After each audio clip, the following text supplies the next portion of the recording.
इस आशा पर रहती हूं कि मेरे बेटे नाती पोतों को लेकर के मेरे पास आएंगे।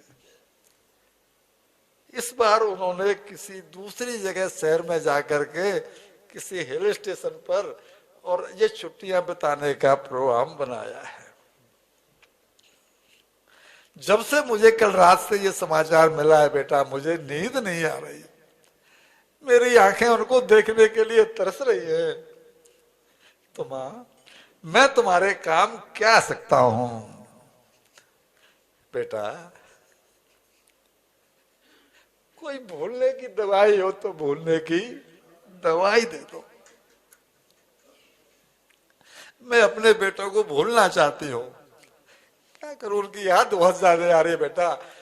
पोतों का देखने को मन कर रहा है, नातियों को देखने को मन कर रहा है। भगवान तेरा बहुत भला करेगा।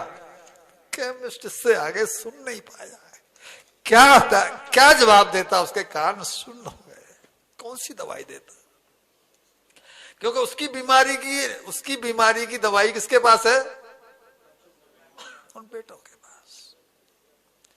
यशोदा मैया और बाबा की दवाई की बीमारी का जो बीमारी है, उसकी दवाई है कृष्ण के पास।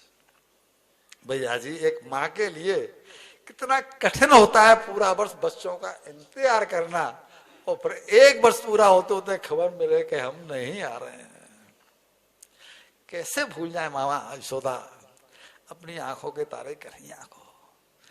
भैया जी, माँ माँ होती है, माँ की तुलना कभी किसी से नहीं की जा सकती, क्योंकि माँ एक महिला नहीं, माँ मात्र एक महिला नहीं तो क्या, माँ तो सृष्टि का अस्तित्व है। सृष्टि का अस्तित्व माँ न हो तो सृष्टि होगी कैसे? जो आंख मूंद कर प्रेम करे उसे प्रेम का कहते हैं, जो आंख खोल कर प्रेम करे उसे फ्रेंड कहते हैं, जो आंख दिखाते हुए प्रेम करे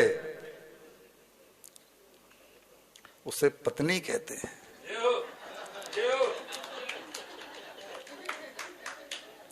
लेकिन जो अपनी आंख मुदने तक प्रेम करे, जो अपनी आंख मुदने तक प्रेम करे, दिल से प्रेम करे, उसे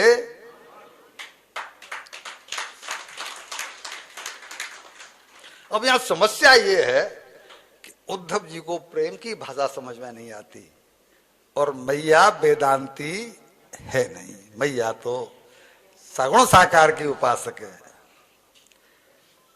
इसलिए बिना किसी समाधान के ही पूरी की पूरी रात यूं ही रोते और समझाते हुए बीत गई।